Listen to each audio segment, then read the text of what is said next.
Mick Hawkins outside the London Stadium, West Ham Fan TV. Post-match reaction that replaces the post-match pint on a weeknight. Norwich 0, West Ham 2, Norwich 0. Scott, take us through the starting lineup, mate. Fabianski in goal. Bit of a surprise. Creswell returning at left back. Soufal right back. Diop and Dawson in the middle. No Souček tonight, so Lanzini partnered Rice in the midfield with a front four of Vlasic, Fornells, Bowen and Antonio. Where was Souček? Was there any dead COVID? I didn't hear anything. It's COVID. Yeah, it's COVID. I'll tell you what though, what a massive boost seeing that starting lineup, seeing Creswell in it. Yeah, it was a surprise. I didn't know anything. I sort of heard rumours last night, but I didn't want to say nothing just in case it didn't happen. But it was a massive boost. When I see his little face on the starting lineup, I was so happy. He's a massive player for us, and I thought he had a really good game tonight, seeing as he's been out for so long. I still don't know what the injury was. I heard it was a cracked back. Yeah. To be fair. What I was going to fucking say then. I mean, to be fair, it shows his fitness levels that he's lasted 90 minutes and he hasn't played that long. So fair play to Creswell. But yeah, no, he had a great game at left back with his back cracked left back. But yeah, it's just a massive boost. Although I did think Diop was shaky at times, but it wasn't a vintage performance. We've got to be honest with ourselves. It wasn't vintage. We created the chances. We was very slow in the build-up, which I don't understand. Go on, Dan. Nah, do you know what? It's one of them. Like, I think it was always going to be one of them games. I look at Norwich here, and these are the games I worry about as a West Ham fan. Right? We come to these. How many times we see these, and we struggle to break these teams down. We struggle to beat them, and we had a lot of chances. Yeah, but don't you think that's the difference with the David Moyes team is that we don't throw these games away? And I know that it wasn't a vintage performance tonight, but we've still gone out there, got the 3 points, and I thought, look, they had a spell, Norwich, but I thought we was comfortable, and it could have been 4 or 5 if the chances would have gone in. Yeah, like Nicky said, our build-up play at times was very one touch too many. Yeah, there was times in that first half that Norwich whipped the ball around a lot quicker and a lot better than we did. Their end product was just absolutely diabolical. And that's their problem. Yeah, but they're not a good side. I was doing a preview and I'm trying to be nice to them, but just not saying that they're awful. But on that performance tonight, did we get out of second gear? Yeah, I don't think we did. I don't want to be too harsh on Norwich because we know the Norwich boys, and but they do it every year. They come up and they just don't do nothing. Do you know what it's like? It's like someone buys them a red letter day. You're in the Premier League for a year and then it ends and you go back to the Championship. It's it's very tough to watch. Must be for Norwich fans and. Good luck to them as well coming over. They've got one of the poorest. I say poor. They're worth 60 million, but compared to owners, like 60 million is nothing in football. Like I'm saying, Delia Smith is worth 25 million. I said Vlasic was worth more than her. Do you know what I mean? Like Yarmolenko's earned more in the last 3 months in his wages. But he could probably buy Norwich. That's the fucking. But I find it a bit disappointing for their fans because they come up, they smash the Championship. But I was saying the other day, it's just showing how big that gap is getting now between the Championship and that, because they absolutely destroyed the Championship last year. Yeah. That's the thing we were saying, like when we were standing, me, Dan and Graham, and when you look at Pookie, he set the Premier League alight when he first came up with Norwich, and now he doesn't look that type of player. He would set a fag alight. No, but I was saying to Scott, I would actually take him because you look at him, right? He's playing in a really poor side with a team that's not really going to have possession, not really creating loads of chances. And when you actually look, apart from the silly diving, which Moyes would cut out, his movement, I think he would suit us. Yeah. His movement's a lot better than Antonio's. You see that tonight. It's just, unfortunately for Norwich, they haven't got the players that can pick that pass. One man, Jared Bowen was unbelievable tonight. I mean, from the first minute to the last, he had that chance right in the first couple of minutes. He should have scored. He's hit the post, he's hit the crossbar. I mean, West Ham Clips are going to have a field day tomorrow doing their video. But no, he's taking his goals well tonight, and he's got to be due an England call up. He's got what? I mean, is it eight goals this season or something like that? He's got 18 assists and goals. It's mental. I think his goal involvements, he's got more than any other player that plays for England in his position. Right. And I think he's got more than them all put together. Yeah, to be honest with you, I think Rashford's got about 2. I think Saka's got about 7. I don't think the position that he's in. If he don't get called up for England, I think it'll be a travesty. He deserves at least a cap.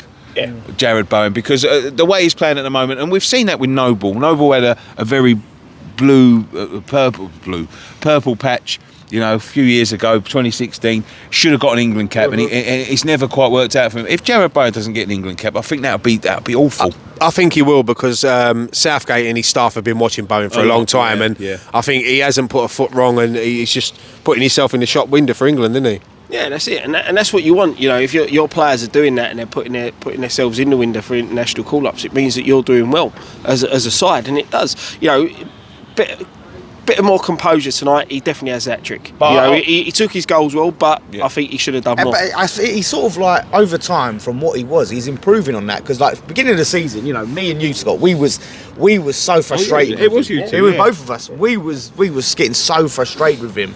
But he's getting that more of that confidence. He's finding a little bit more. All I can say, Dan, he must have listened to us, because since you said that, mate, he's been on fire. No. I think Danny Dyer's Danny Dyer's full credit. Best signing we've made. Best signing. We don't need a striker. We've got Danny Dyer. But the thing that worries me, and this is the only thing that concerns me, and I don't want to be negative, because obviously we're sitting fourth in the Premier League at the moment, and how can you be negative with that? What credit that is, though, bearing in mind we've had a makeshift back four for a long time, a dip in form, and we're in the top four still. This is the thing that concerns me. You see Antonio tonight, right? Antonio's brilliant. He's worth every penny of the £100,000 that he's just signed for a contract, right? I think he's great. He should end his career with us, and I think he's fantastic, and I love him to bits, and he's a great person. And the statements he's made that in the last week, saying I want competition because, you know, it makes the team better and it makes me better and all that, is fantastic. But the movement, it's just the movement and the final product with him at times. He's brilliant at times. When he ain't got to think about it, bang, he smashes them in left, right and centre. There's a couple of times tonight, you know, that chance at the end, you know, a striker, and it's not just that, it's the movement. It's the movement of him. Sluggish today. He didn't look like he was very fit. Like I'm surprised he stayed on as long as he did. It's not that as well. It's the chance he had in the box when he's got his back to the defender. He's spun him and 7 yards out, and he smashed it over the bar. He's got to be finishing them. I want to see the second chance that he had in the second half back to, because, you know, I thought he had the whole game to aim at and picked out the goalkeeper.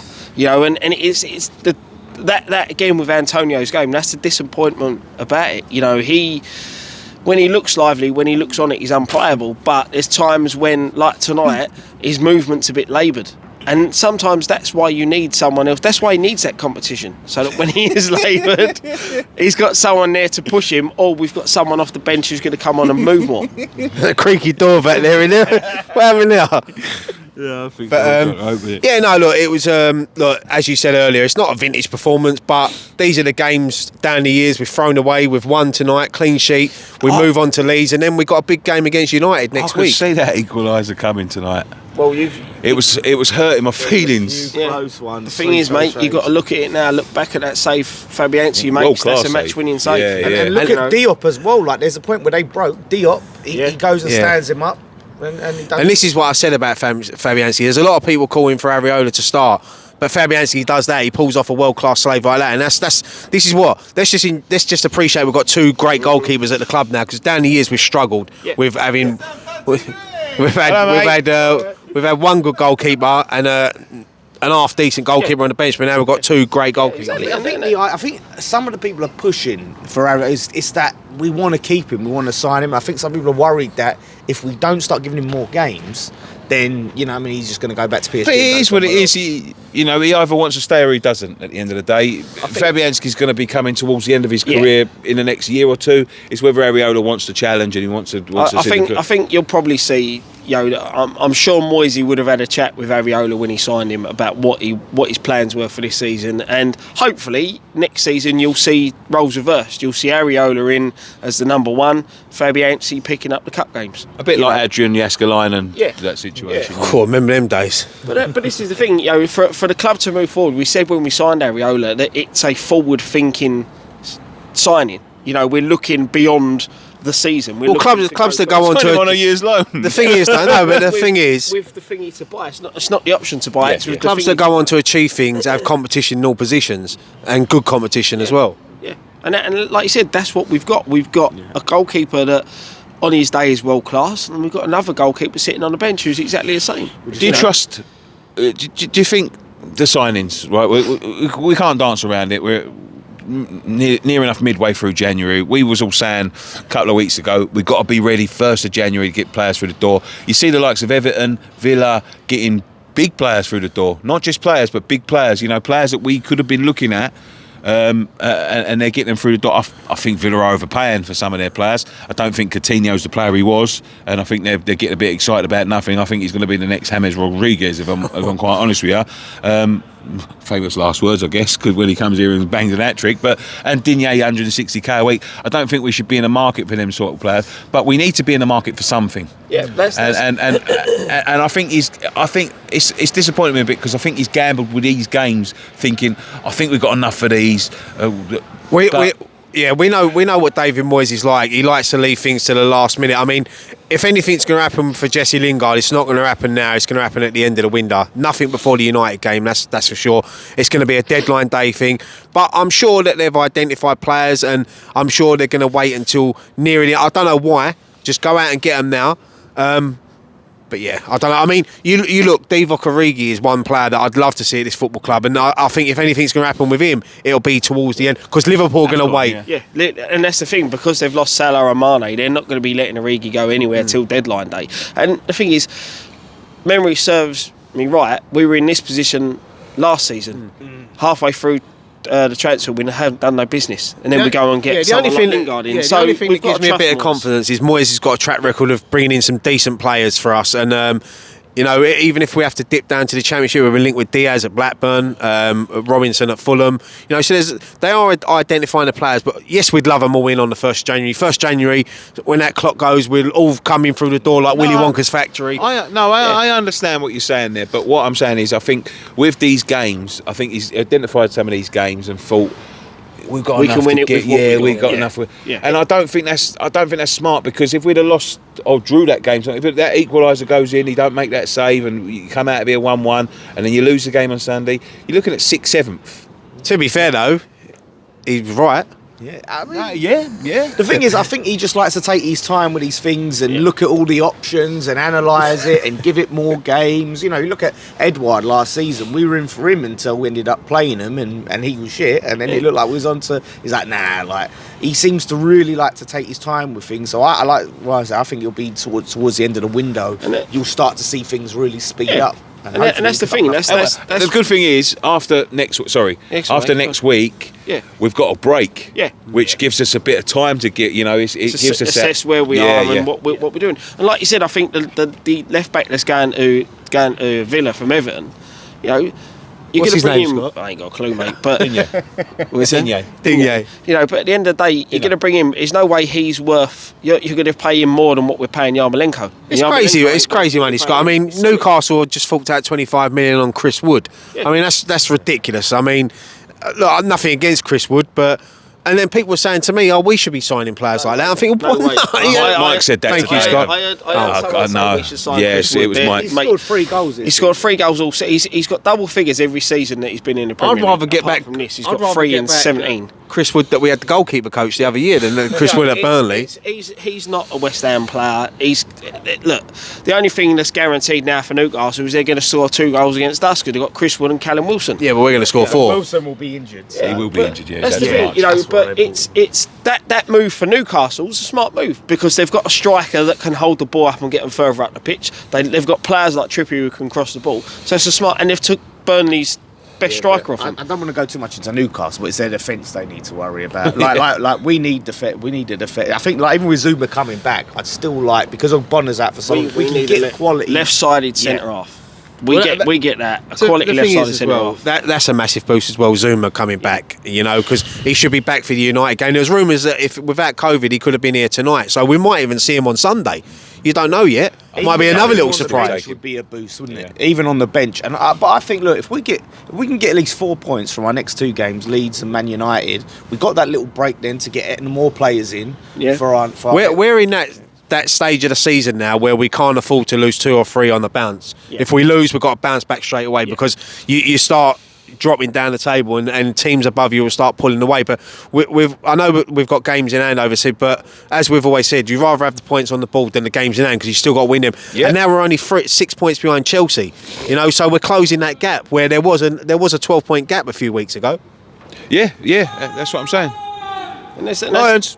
That's the thing, you know. That's what you got to look at. Like you said, having the points on the board is better than having them games in hand. You know, this is where I You got said, to win them. Yeah, this is what I said. You know what I mean? That's what I'm saying. You got to concentrate. Teams benefit from having this COVID break that certain teams have gone on to have. And look at Spurs as well. They're going to get to a point where they've got they've got three in hand over us now. That's what I mean. You know, they're going to be playing a lot of games over a short period of time. Did we?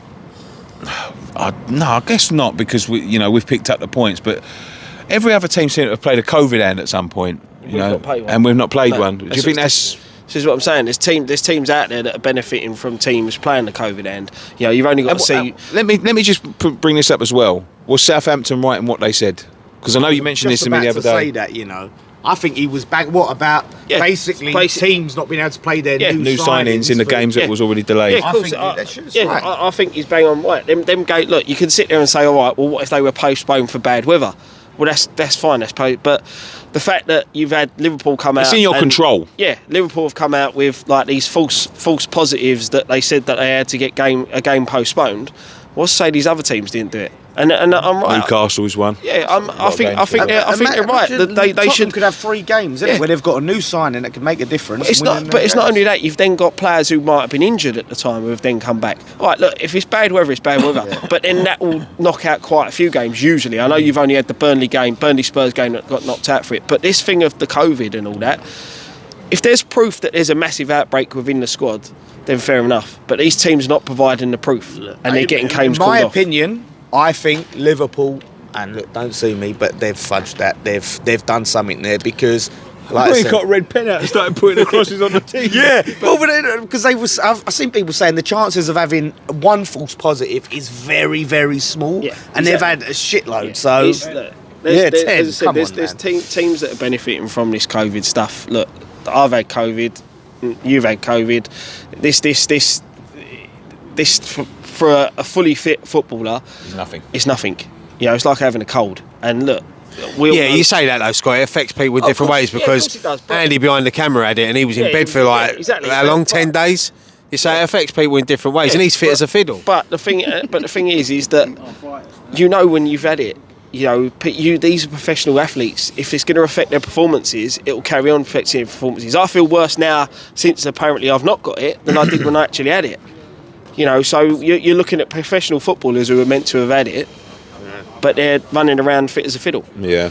Fucking have Lemsip. Well, yeah. All that matters is we just keep doing our job. We keep picking up the points, and we look forward. And who knows? We'll start looking up. But anyway, no doubts about it. Bowen man of the match tonight. He was unbelievable. I was impressed with Vlasic again. I think he's really growing into the team now. He's growing on me. Yeah, I think he was one of them players that Moisey wants to be patient with, and he's slowly brought him into the team.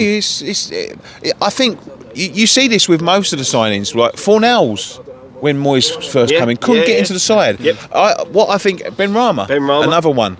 What I think he likes to do with his players is mould them into what he wants. He don't want to just chuck them on and let them do what they want to do and then try and change them after. I think he's like, no, you come here, you mould yourself to what we want, and that's why the likes of Anderson, Haller, and players like that, they couldn't mould to him. They was already used to it. Was too ingrained. Moyes likes hard workers, and you can see the difference in like Fornells' game when Moyes come in. I mean, Bowen he works hard non-stop, and that's why. I remember when he first broke into the team, people saying, "Why is he starting him? Why is he starting him?" It proves tonight why he's starting him, because he's giving him that experience. And look at him now; he's one of the best players in the Premier League. And that's it. And that's what you want to. I think that is also why Moyes takes his time with the signings to bring the right people in who have got the right attitude, who are going to buy into what he's.